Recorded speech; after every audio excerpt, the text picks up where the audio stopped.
And we are live. Welcome to another episode of Unscripted. And I have the great pleasure to introduce Matthew Lang. Thanks very much for joining me. How are you? Pleasure, David. I'm well. I think it's that time of year where you get to go outside to enjoy yourself. So I'm in the office, but enjoying being in here a little bit. So So let me ask you this. I noticed that you're in your scheduling, it's not right on the hour. So you purposely put in 10:05, 11:05. What's the purpose behind that? so the original intent was to try to not have this back to back to back to back to back. I started in my current role about 3 weeks ago, so this was set up 3 weeks ago. So that was the original intent. I don't love it because I think people are understanding of that shift a little bit more, but that was the original intent. It's built into these tools, and I don't know if it works because it doesn't then allow me to have kind of get the people in that I need to figure out. But yeah, that's where it came from. Yeah, and I guess sometimes people are like, I guess wondering if it's, something to do with their calendar that's misaligning or what. But it makes total sense. I mean, also makes people, figure out that they need to actually pay attention to what time it starts. So I I think think so. it's twofold. I like those little signals that teach us to be better. I think this one of those, it's kind of like let's not run the meeting until 11 and jump on to the next one. You need that little pause. Obviously, I think we lost that through COVID, right? I think everyone's talked about this ad nauseum, but that was, that's where it comes from. It's just that little bit of like, let's not burn ourselves out. We live Yeah. in this history where I you couldn't can. agree more. I also think that, and we digress here, which is great. I think that it used to be that people really prepared for meetings. That because they actually go to physically sit down with somebody, and they had to, prepare and do the due diligence and review whatever there needs to be. And now, like how many times you have people, especially in meetings that are not just one on one, but with a group of people where people are just kind of you know, joining in, and they're not really sure why they're there, and, I, no I'm going to preparation. blame. I don't want to blame COVID. It probably just became more salient because of COVID, right? I think it allowed us to see that happen because we had this like data now from the Zoom, from the Teams platform. But yeah, you see these kind of complaints about people sitting on meetings, just kind of listening. Um, you know, yeah, I think that used to be kind of executive function, right? So you can listen in on a meeting, and it's very beneficial from that perspective to understand what the team's doing and help guide. But if that's everyone inside the org, yeah, you've got an issue. So So why don't yeah, we get started and maybe talk shop a little bit. absolutely. Um, how did you get started in cyber? Maybe walk me through memory lane, in terms of what kind of I was your first role, Yeah. what your activities How were did I get like when you started were in growing cyber? up and so on. I like to think of cyber in a couple different ways, right? Because I think it is its own discipline. I think there are practices within cybersecurity that warrant their own discipline. But I also see it folding into the IT landscape more and more and more, right? I started my own MSP when I was 24 years old, I think. Somewhere around that kind of realm, started my own team. We'll call it an MSP. We can call it an IT services company, whatever you want. Um, and I think even at that early stage, it wasn't always about making things work. It was making sure things worked securely. And I think that was always how I saw it from the very beginning. As I learned every little bit, it was always about like, wait, this could be leveraged. Wait, this could have a problem. And so I think around 2015, I started studying for my CISSP, and that really cemented it, right? Like there was this body of kind of knowledge and understanding that was outside the breadth of IT and went into security and governance and aligning yourself with other parts of the org that really sung to me. And I think it took probably 3 years until I was able to kind of understand what that practice meant through some wonderful mentors. And but I'd say I've always been in cybersecurity, but really focused on it probably for the last 6 years. Does that make sense? And so you were entrepreneur, quite early on, right? So what made you, create your own business? I mean, there's a lot of people that dream about it, but they don't actually go out and go ahead and do it. What made me? Mhm. I don't You know. just I've always been someone who said, like, let's take this risk while it's measured. And that measure was, I don't have children, and I don't have I don't have responsibilities that would require me to have, I can have a lack of income for a little while and build something. And that's kind of where that lived, really, I'd say. It was just me kind of going out on my own saying, "I can do this," for good or bad. I don't know whether it was a good choice, but I do look back at that time, and I had a partner. I think that helped a lot, right? I had a business partner who wanted to do the same thing, um, but it absolutely helped because he was almost the driver behind a lot of that independence, that desire for independence. But it was also just that I was able to take a risk at that point in my life, and I pretty much knew it. I look back on that often and say, "Hey, that was a it gave me a point of view that I think you can't get any other way," right? Mhm. You can dream of starting a business, to your point, but it's almost, if you dream about it too long, you're not gonna do it. I'm a big proponent of do, stop Yeah. talking or dreaming or It sounds like you were basically measuring the consequences of what's gonna happen if you crash and burn. Yeah, what's the worst? What's the Yeah. worst that can happen? It helps that I had a customer base, right? So I'd been in I'd kind of come out of the residential services field, right? That was my original inception, but we'd grown from that. I mean, this is early 2000s. We'd grown a big kind of 30 odd businesses that were coming to us very regularly. So we kind of split that off to split it off. And that was a large part of the split. And that was really what I drove at. And Yeah. so But early on, it wasn't as popular as today. Today, you tell, most companies would, you know, decide to outsource a lot of the cybersecurity function due to, the lack of talent, the costs associated with running the functions and so on and so on. But back in the day, it wasn't as popular. It was just starting to, to come about. But today, it's almost like trivial. But back in the day, you had to convince customers that this is something in the best interest, and also you had to pave your own path. I think a lot of times, right? Because it wasn't. Today, there's frameworks and there's just a lot of things that are kind of at your disposal. But back in the day, it wasn't the case, right? Right? I don't think so. And you look, I can only speak from my small little corner of the Yeah, world, right? sample size of one, Matt. Yeah, exactly. So, I put a lot of cybersecurity in the container of um, IT cleanliness, right? It's diligence, or even if you look at like Colonial Pipeline, what was this, right? This huge event because someone didn't rotate a password for a VPN, or like like you can call that cybersecurity if you want, but it's hard to separate the two, right? I kind of see cybersecurity owning this kind of internal audit thing, and it's why small businesses are suffering because they don't have this kind of concept of checking back on the work because it takes time and it takes effort and it takes knowledge and skill, to your point. So yeah, I don't think 3, 4 years ago, cybersecurity existed down in the SMB, really. Like, these were, it was outside of tools that were deployed by an IT person. So that kind of practice, these frameworks, your governance, your policies, all those things are where really after the CISSP, I had that language, and then I got mentors to kind of teach me it. But yeah, this is the struggle. I think this is why we're talking. I see this struggle in our society, just kind of like embracing this, and it's going to take time. It's going to take time. So we're out here trying to spread the word, trying to educate, as much as we can around this need, the importance of it. Our federal government's pushing it, our states governments are pushing it, and I think it's eventually going to sink in.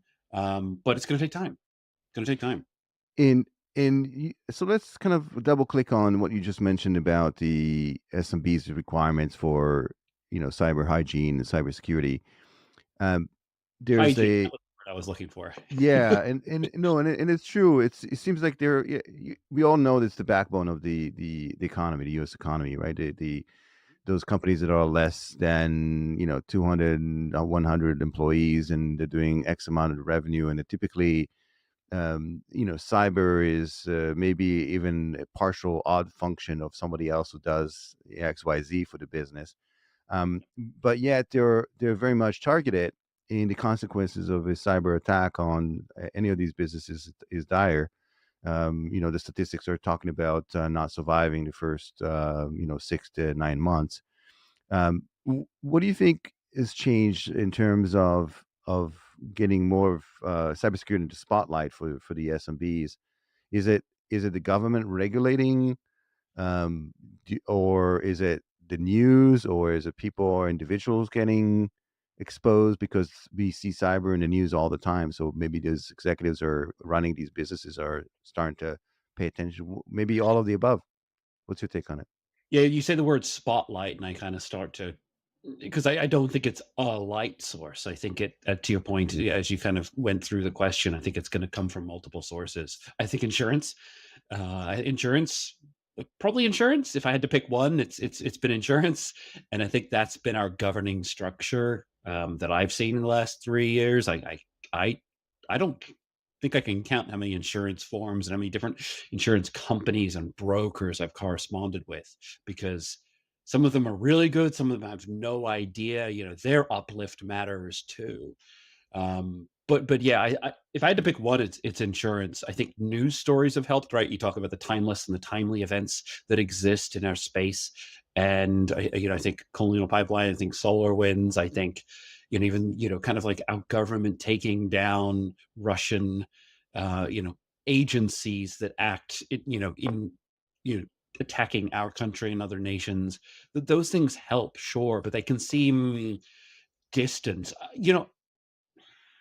I'll be fr I think it's just touched more people than we can even really comprehend, right? We often talk about these FBI statistics, and then we kind of, like, throw them out. We go, "It was who reports." I think this has just touched more people than they seem. I think for it must have been, like, 6 years where I'm like, me, family, my wife's got a huge family. Guys, make sure you lock down your Facebook, your Instagram. Oh, why? There's nothing on there that matters, right? Like, it doesn't matter. I Something have happens. nothing to hide, Matt, I have right? Is nothing that to hide, right? Like that response. Tick, tick, tick. Hey, Matt, what do I do? It doesn't really matter. Oh, but it matters because I've got a kid. That's where I do all my communication. That's how I correspond with everyone I so? met at school. Was It's like, there a was there a tipping point that people already signed? Because you're right. It's you're 100% correct. There was back in the day, there was this response like, "Hey, I don't really care. Let them hack my account." But now, do you think there was a tipping point somewhere I where keep people are like, blaming everything on COVID, but I think it just forced us into such a digital existence. Suddenly, everyone needed to use Zoom, right? Like, everyone over the age of everyone that was alive knows what Zoom is at this point because of COVID. They didn't prior. They just didn't. It was this tool that people used if they had a widespread workforce that worked, but it just became what I needed to use to talk to my neighbor. So you can underestimate that, what that did to force uh that literacy and that requirement. And then I think we just kind of pivoted from there, because now it became more important. It became more of an attack surface for threat actors to go after, right? Because now it's kind of like, all right, I'll just go hack 50 Facebook accounts, and maybe I'll make so 100,000 so dollars. Who knows? so I'm curious, Matt, what's your response now to these folks? Like, what do you recommend? Because I'm sure you're known as a cyber guy in your family, right? So what is it you tell them? How do they secure their digital footprint? I am a huge blue team advocate, which I try to keep these warnings kind of, early and often, which is, ensure if you're not using a password manager to manage your digital life and using unique passwords everywhere and multi-factor, please don't, just be prepared for a little bit of my wrath before I help you. That's kind of how I term it, because I'm going to help you. I wouldn't be doing this if I didn't care about helping people, because ultimately, I think we're protecting our country, protecting the people and the work inside of it. But that's kind of my response. Frankly, I haven't had one in a little while. I think people have. there's enough general information. There's articles out there I can send them pretty quickly about how to go do this recovery. But yeah, there's those little bits of things where it's like, okay, if you got an existing session we can tap into where maybe you don't need the MFA that they hacked you on. So there's little bits like that. Um, but yeah, then I turn it into a lesson. I'm a big fan of that incident into management thing, right? Like take incidents and learn from it because it's the only way we're going to get better. Yeah, and it's interesting again that they can do a lot with little, right? Meaning that they don't have to necessarily invest in time and resources and money to protect themselves. You can go through some basic common sense, and all of it is common sense, right? As you mentioned, password manager, potentially locking down any of your accounts using multi-factor authentication, things that are trivial, and not using the same password everywhere, which again is almost trivial, but it's not, I I guess. think it's become trivial for practitioners like us. And I'm not going to call out anyone. I'm not using names, right? Because that's dangerous. But people still, like, I don't think I've actually used a password that I have in my brain for 6 years. Now I protect, obviously, that asset incredibly carefully and I do all my diligence around it. But I just don't think that's commonplace for a lot of people. And so, this is why that push to these open ID and these IAM structures is just going to be the only way we solve this because it's so much. I don't think this is common for people. I think we all live that, we have these policies that govern it inside our companies or whatever it might be, but it doesn't mean people follow it. It's really that's the that's the missing link between a lot of this. I think maybe in 15 years this will be standard. I know my kid, right? Like I've trained them. This is how you're going to do this, but it might almost be useless to them by hopefully we have systems that don't make it, but we probably won't. We'll probably still have usernames and passwords dictating a lot of our interactions. So And one of the things, growing up in the 80s, I'm very thankful that we didn't have any kind of digital recording of stuff that I've done and my friends did. Now it seems like, random, my kid gets off the bus and somebody take a video of them for whatever, for no reason whatsoever. yeah. How do you prevent that from happening, and making sure that even growing up, because kids are just kids. What's your kind of advice for the younger generation in terms of how to minimize impact on the digital footprint? Yeah, I mean, first of all, I like to differentiate between security, privacy, and compliance. Right? I think there's tons of overlap, and security might be at the center of it, but privacy is a whole nother game. Um, you know, I'm I I'm going to be actually talking. I'm going to a career day. My wife is a 20-year teacher, and so I'm going to a middle school to do career day. So I'll have some more. This is very apropos. Um, what's my advice? Just know where your data goes. I think that's what I try to educate on the most, and so I'm gonna write that down so that it goes into my into my And you presentation. know what? You're right about the privacy and security, because a lot of times people post things online, and it's connecting the dots, right? So you saw like these TikTok videos where they start collecting, which school you go to, like who are your siblings, Remember those things that went around on Facebook that were yeah, like, yeah, and then "Answer all these questions for me, and I'll produce a name," and it's bananas what kind of information we share. Yeah, it's just yeah, including a photo of you taking a selfie in front of your house, and then the house number is in the back, and now they know exactly where you live, right? It's like all of the yeah. above. I don't know where that all goes, right? I think there's just going to be, as we're seeing with all the AI and large language models, right? Information is just it's going to go everywhere. I think there was a leak I was reading about this morning. I don't even recall. There's just so much data out there. I don't know where we go with all that, right? We have regulations trying to ensure people do data disclosure when these things happen, and kind of forcing reasonable behavior post breach. we I don't see it ending. But I'm not sure where it goes. I think it's just going to be normal for them, and I think that might be. I don't know.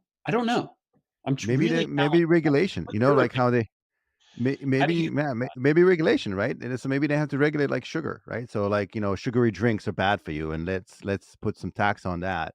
There and then force organization to have control over where the data goes. Yeah, I just, I'm half American, and I just don't think Americans are very good at that regulation. I don't think we like to be told what to do, and I think I'm more of a fan of establishing norms, and I think that's where we have to focus and just establishing new norms, and that's what I'm going to try and do on my career day. But is I don't think we're going to regulate this out of existence. Someone follows the rules, even if we make them.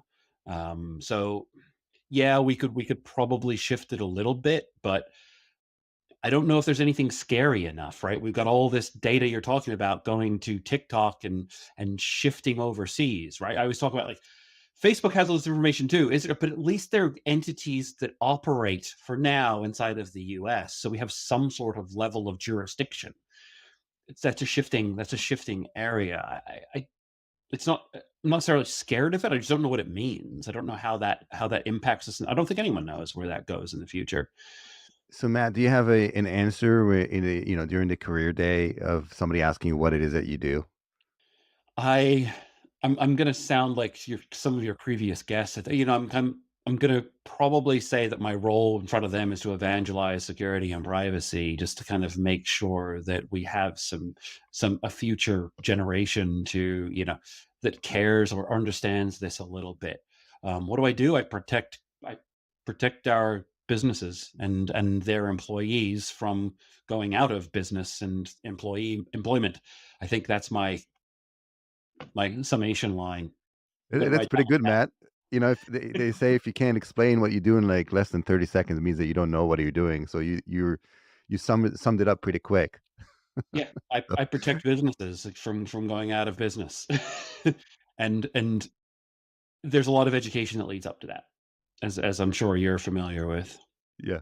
So tell me, so speaking of education, so you've gone through and made the effort to get certified, various certifications and so on.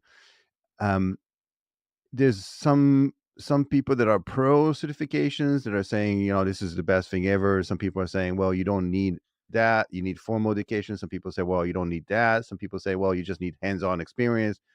And some people, it's all over all over It is all the board. map. I agree. Yeah, Yeah. What's wild, your right? take on it? You seem Here's to my be a take. great proponent of getting certified.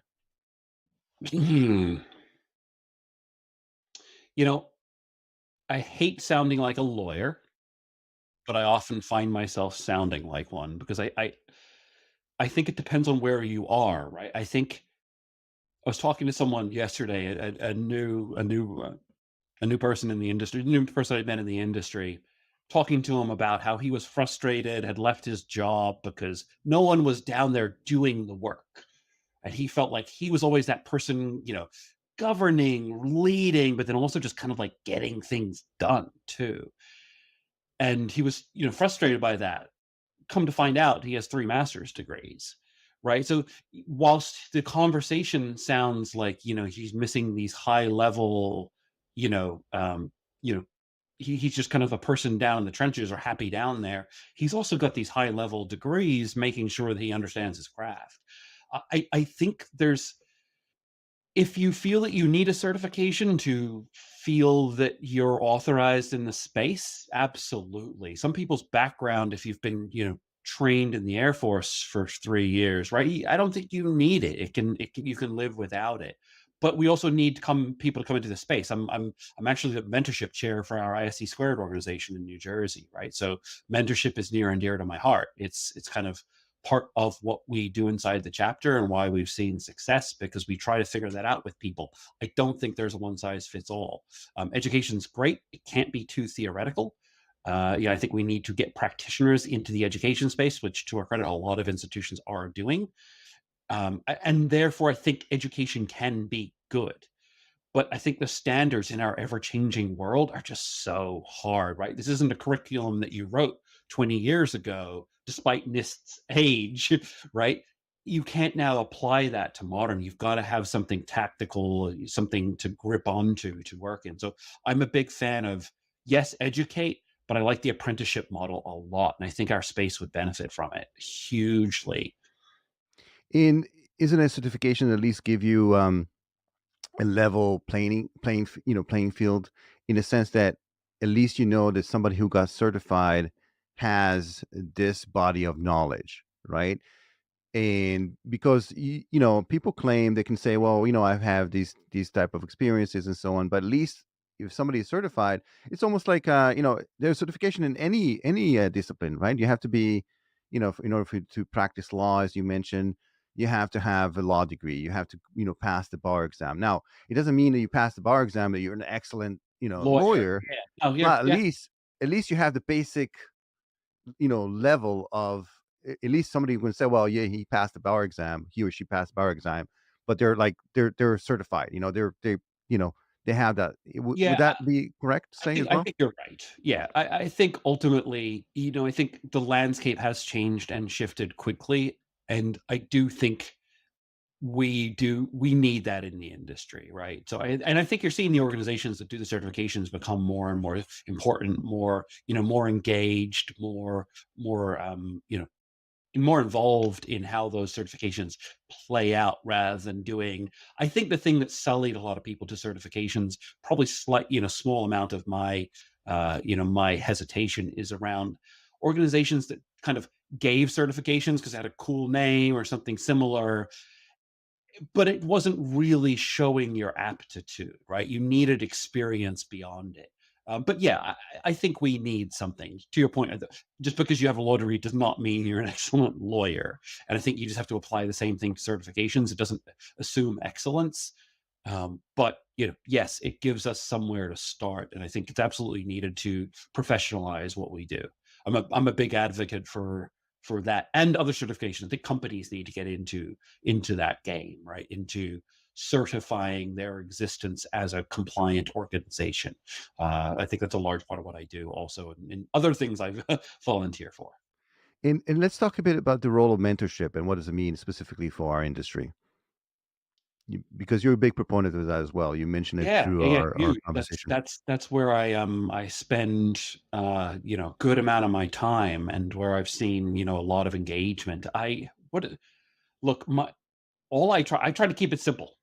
And I think, I try to engage people who've been in this industry for a long time. I am blessed to exist inside of a cybersecurity chapter that has 500 members and some amazing names in it. They're more than willing to pass your information down. And so I get this like body of people to then expose to new people coming into the industry, career shifters, IT people who need to understand the security discipline or are trying to just understand, for their career change or whatever. So I think it's huge in there. How it all plays out, I'll be honest, is, just kind of a work in progress, and kind of because I kind of believe in cross discipline too. I think you can learn a lot from an astrophysicist about how you think about things. There was an interesting thing I was listening to this morning around how to do business, but it applies universally, right? So mentorship, I think, is just trying to get people to share their information, but I like it as a two-way street. I don't think it's not a lecturing thing. It's got to be kind of like, what can you learn from each other? Because I think I had to learn how to use emojis, from like 20-year-olds that I worked with, because I think it empowered me to engage with that generation. And I think that's really important too, to kind of like make sure we're able to. And Matt, what about the meme culture? Are you into that too? I'm not into it. I don't live and breathe in it. Um, but yeah, I can see its value in marketing in terms of engagement, right? So yeah, it's not my specialty, because it's just too much to keep up with. But absolutely, I think engagement's important. If we don't engage, have a little bit of humor, a little bit of like outside the box, we will not succeed in our profession. So And absolutely. and Matt, let's talk a bit about the mentorship process. And a lot of people are listening to this and may not have a mentor, right? They would like to have one, but it's one of those things, just like, hey, let's start a business. It's like, hey, let's have a mentor. Or yeah, And they don't know where to start. They don't know what type of relationship that is. Um, and I think that they're kind of lost in terms of like the whole process. What does it mean even to have a mentor? What their relationship looks like, and what to expect. Again, just you mentioned, it's a two-way street. What to expect from the mentor, and then what are you supposed to give back? What's our relationship look like? Maybe you can kind of describe that, what it is for you, and then maybe give some advice for people that are, as you mentioned, from all walks of life and all, levels of development, professional development, cybersecurity. How do they go out and find one? Yeah, I mean, I've talked to a lot of people about this, and there are people who run very formal mentorship programs, right, where they spend a lot of time matching people up and then putting them in the same room and saying, like, you guys are going to be excellent together and you're going to learn and you're going to. We've taken a slightly more informal approach in our program, and part of that is just because it's grown quite large. I don't know whether that's a testament to its success or not, but I think a lot of it comes from people inside of our community really just wanted to give back, and I think I try to make sure that's the focus of it, right? Because the truth of the matter is we're all busy. We all have day jobs. Those are the best people to learn from. You don't want someone retired mentoring you sometimes, right? Like they're not, like especially in our industry. So really what I see is that it's really hard to pick who's going to be successful. I can pick two people who do the same thing. They might butt heads the whole time and hate each other. Or I can pick two people who do very different things and they are going to have an amazing conversation and kind of cross pollinate their knowledge set and learn. And so I'm more of a fan of that cross pollinate existence, right? If I think I can govern how someone's going to, how relationships going to work out, it's going to be very time consuming to get to that point of view. And so I do kind of our program, what we do is match you up over the course of a month and ask you just to interact. If you want to stay on and continue to work with that person, be our guest. Doesn't have to be under our formal agreement, that we kind of try to push people through our program with. And if you want to move on to the next person, move on to the next person. Or you can do both. We're not really restrictive in it. What it ends up being more is like a let people match up and see if they're going to make meaningful connections. And as long as I can do that, I'm actually trying to speed it up, but that's hard, in terms of people's time. But it's really just about making sure people, because we're already in the same group, right? At least in my instance, right? I'm not. People have joined our group to try to come here and learn and grow and contribute, and so I just try to facilitate everyone getting to know each other through a mentorship program. And is there a framework like there is in cybersecurity, like where it shows you what steps you need to take in order for you to get the most out of it? Because it's one Yeah. thing to get on a call and talk about the weather and maybe potentially like how are things and blah blah blah, but it's a whole different thing to maybe go through some structure, with potentially go through a Oh, certain topic, absolutely. Yeah. uncover things, and then maybe even applications, right? Like, homework or things there's a next step and all of that. What's your take on it? We so yes, we have a framework to make sure people don't feel overwhelmed by engaging, right? You've got like a CISO who's been doing this for 30 years and a college kid. It can feel scary to them. So absolutely. We give them kind of a one pager. Like, look, here's where to research, here's what to ask, here are some topics to bring up. But we do leave a lot of it in our hands of our mentors, right? We have to trust them that, if there's homework, yeah. And when I mentor, I do kind of give little bits of homework, right? Like, I need you to read this book. I think this book's really going to, and so absolutely. And then Um, Matt, what do you do? You say, hey, next meeting, you say, hey, quote me, page number 37, paragraph 2. What's the second word? oh yeah, no, I'm very much, my wife's in the literacy here, that's where her passion is, and she's very much as she says, like a whole language person, right? I'm not a grammar Nazi. I'm very much kind of like a whole person, a large perspective person. No, it's not that at all. It's just kind of like, look, I'm going to follow up with you in 3 months. I'll set a reminder myself and be like, what's this character mean to you inside of the book, and just kind of try to use that as a natural sequitur to kind of further conversation.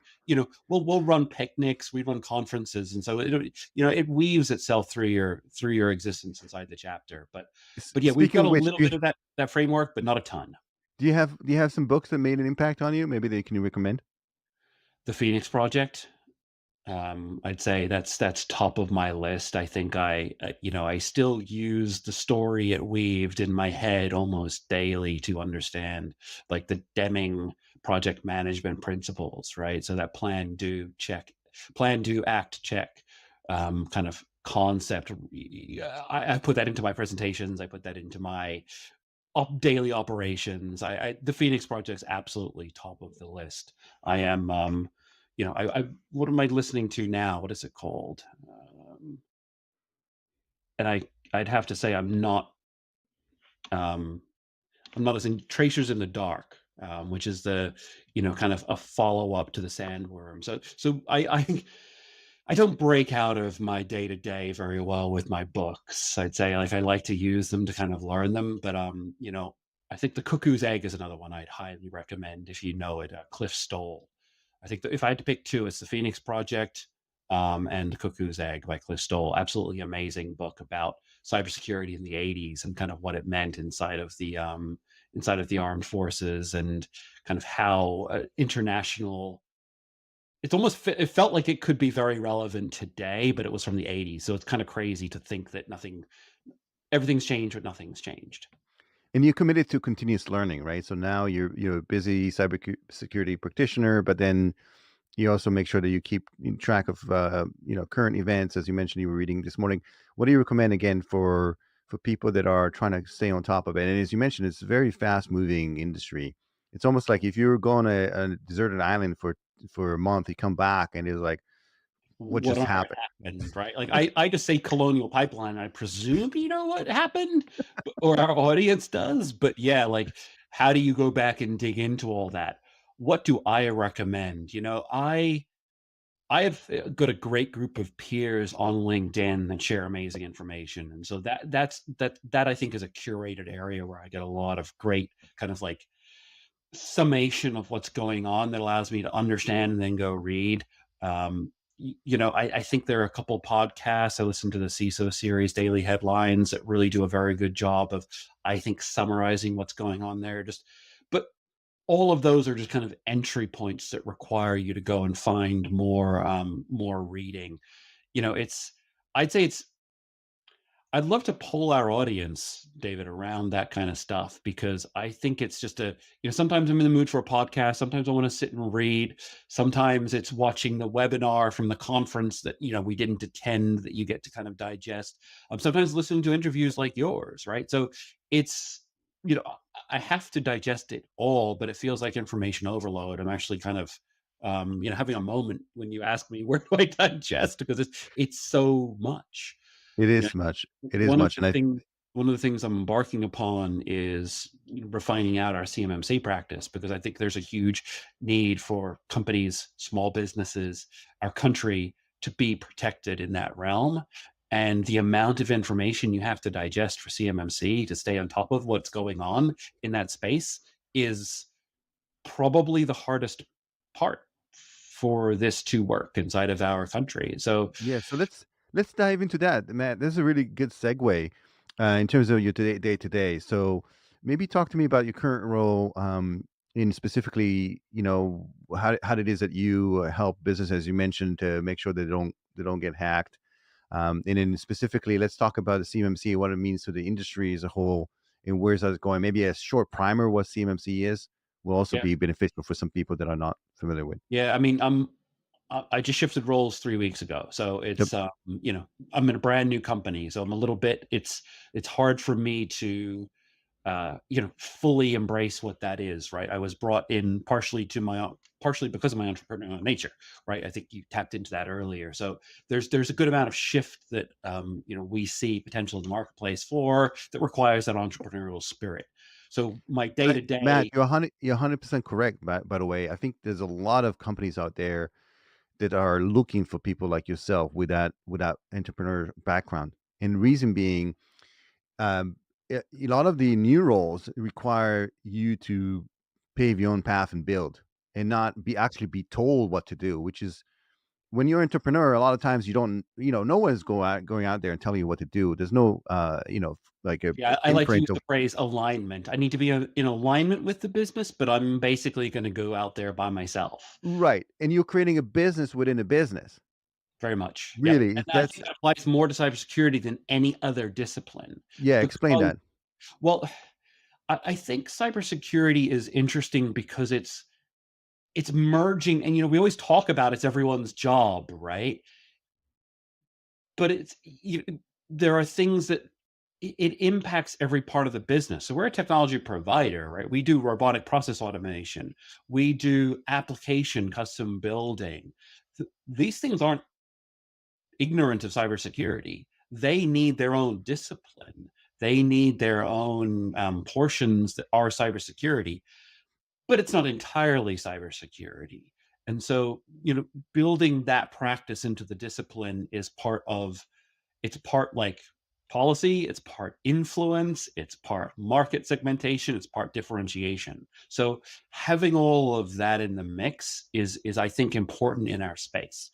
Um, And by the way, Matt, I'll add to that that you cannot add it to the end of the process, right? It has to be injected into, especially when we talk about manufacturer design.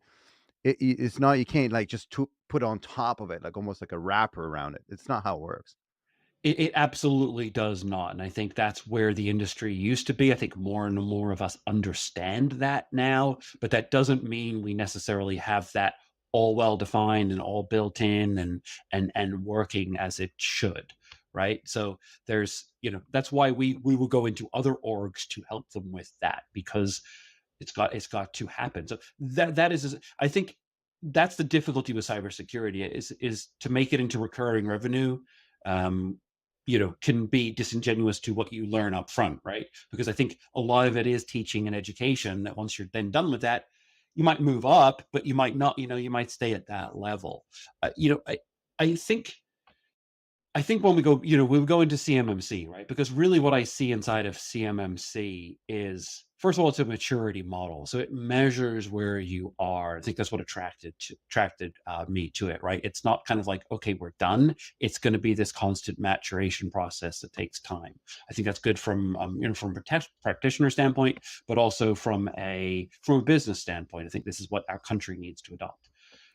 So Yeah, that's what attracted and me to it. I will double click on that, Matt, is that there was an incident.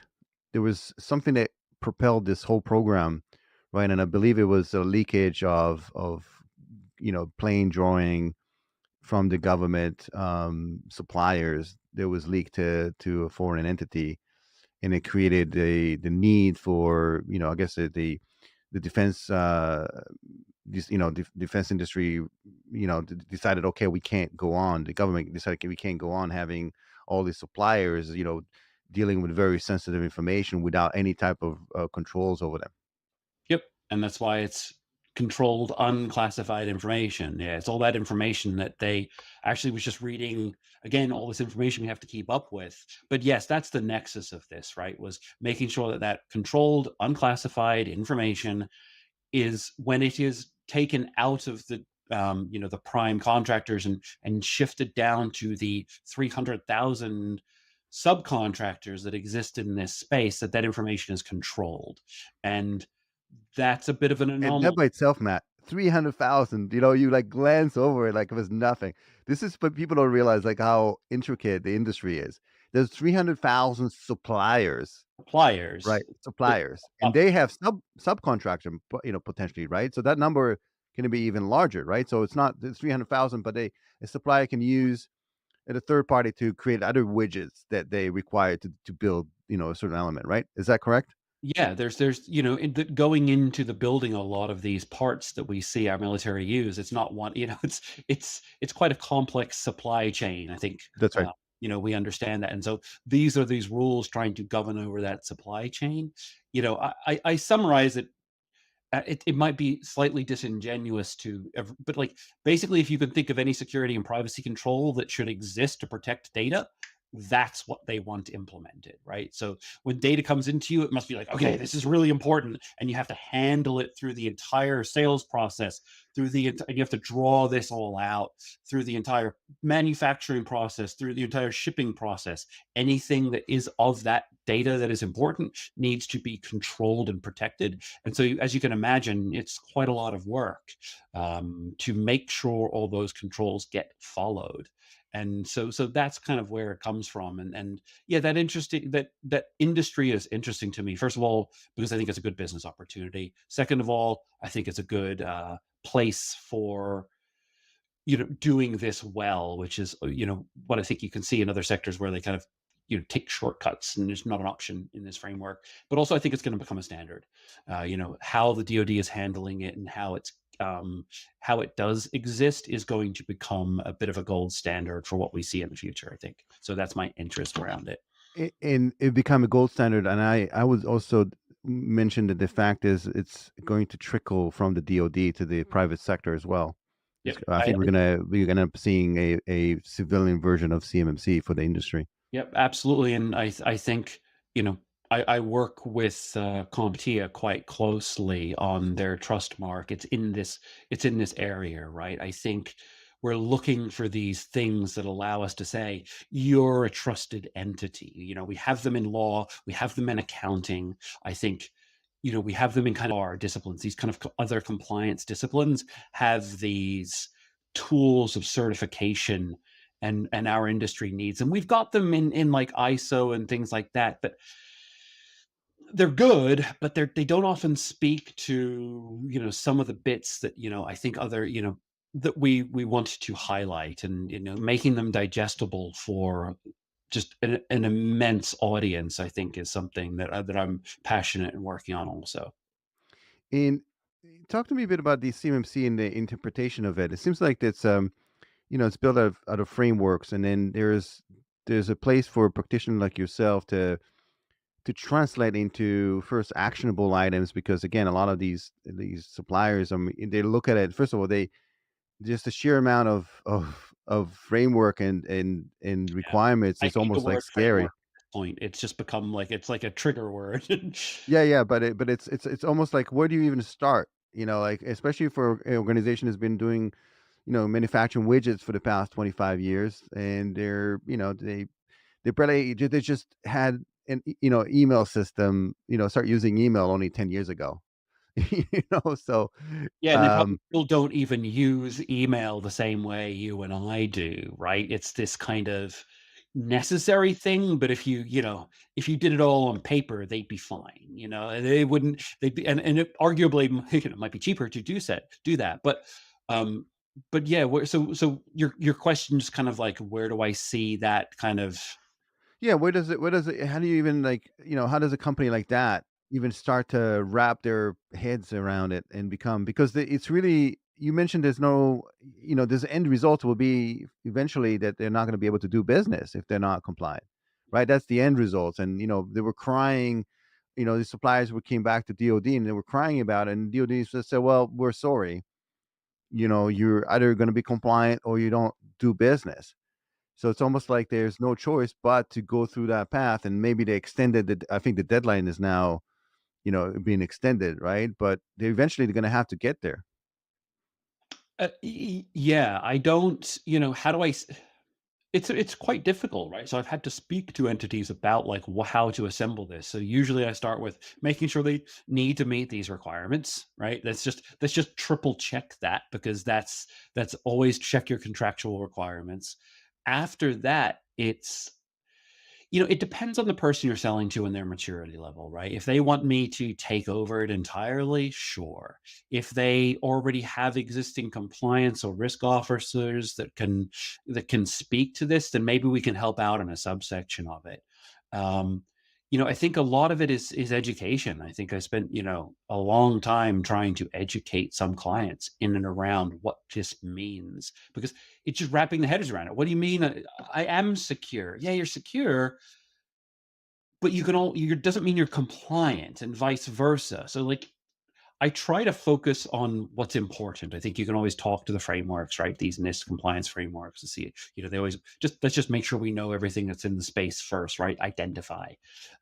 Beyond that, I'm really trying to in the first stages make sure they're not going to have a breach. I focus on security in the beginning because that can really offset any compliance program as if you have that kind of event. So I will focus in on from my analysis, what are the big hitters? What do we need to get out of the way now? And from there, once those kind of get embedded, your user training, your response, your incident response, your infection prevention, those kinds of things are where I start. And then you start to build your compliance program, regular meetings, and just iterating away at it. It's funny to call it a sell. I don't think I sell it to people because they need it. It's just a matter of getting the trust built that you can go and execute on it. And I think that's the other part of it. It's quite a complicated thing. I think we're still gonna see struggles with it in the industry. I still do in prospects when I talk to them. They're happy to go and sell into the DIB, but then when you talk about the requirements of selling into the DIB, they're like, we'll get to that later. I'm like, to your point earlier, it's not something you're going to strap on later very, very effectively. And do you find that that's going to be almost like compliance? The problem with compliance, a lot of times, organization did things just to have that check mark, Yeah. just so they can move on. Would that be, possible with CMMC to get authorized to do business, or they're not going to be able to just say, "Oh yeah, we're good. We're like, let's move No, on." And they're part of the requirement unless you're there. So there are three levels. So there's a level one, level two, level three. And I'm in my, I want to be clear, like my company is RPO'd, so we are, a registered provider organization. I am not CCP certified just yet, but I've got 3 years of doing these analyses. So it's not I'm not certified in Matt, I to your no, question, but I love your transparency and your honesty. Like that's something that comes across as this is the type of practitioner that tells it like it is. You yeah, don't try to, you have to. So like, so I love that.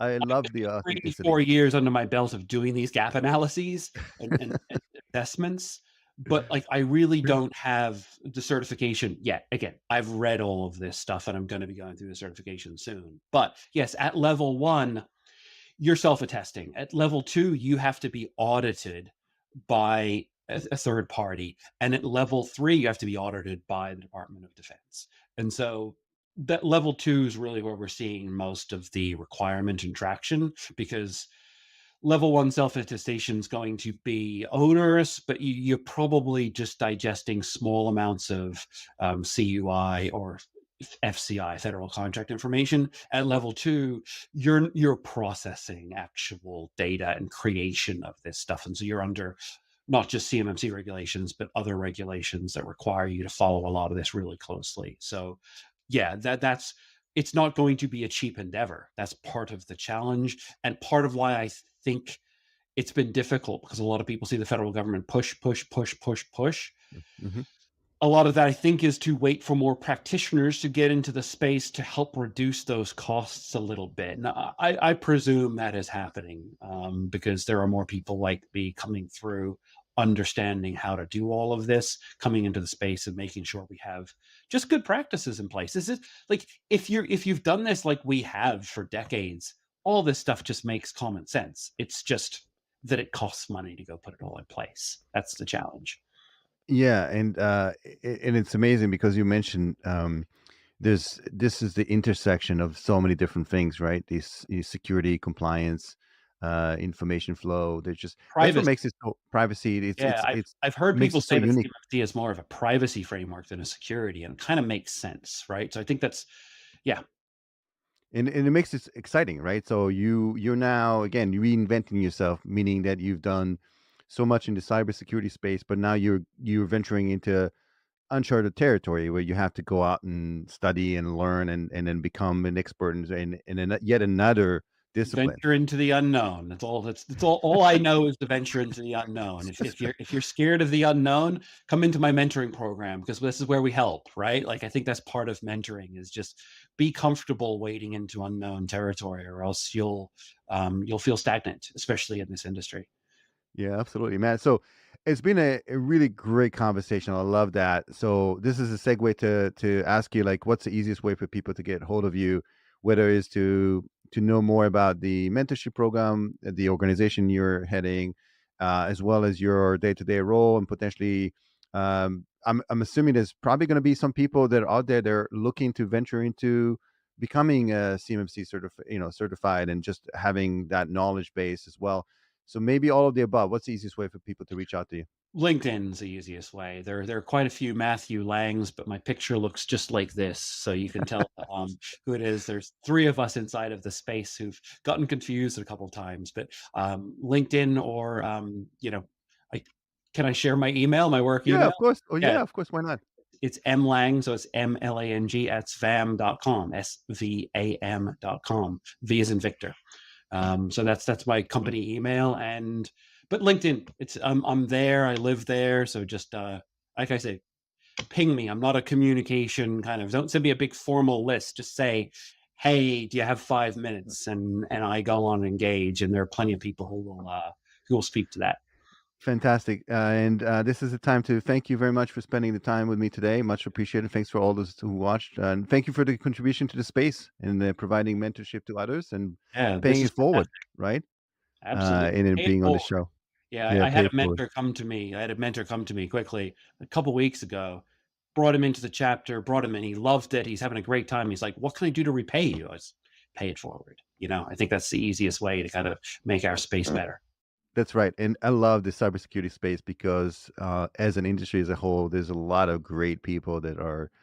So, man, I've never had incident where you reach out to someone asking for, for any questions or, some knowledge or tidbits of information, and you don't get a response back. Most people are very welcoming.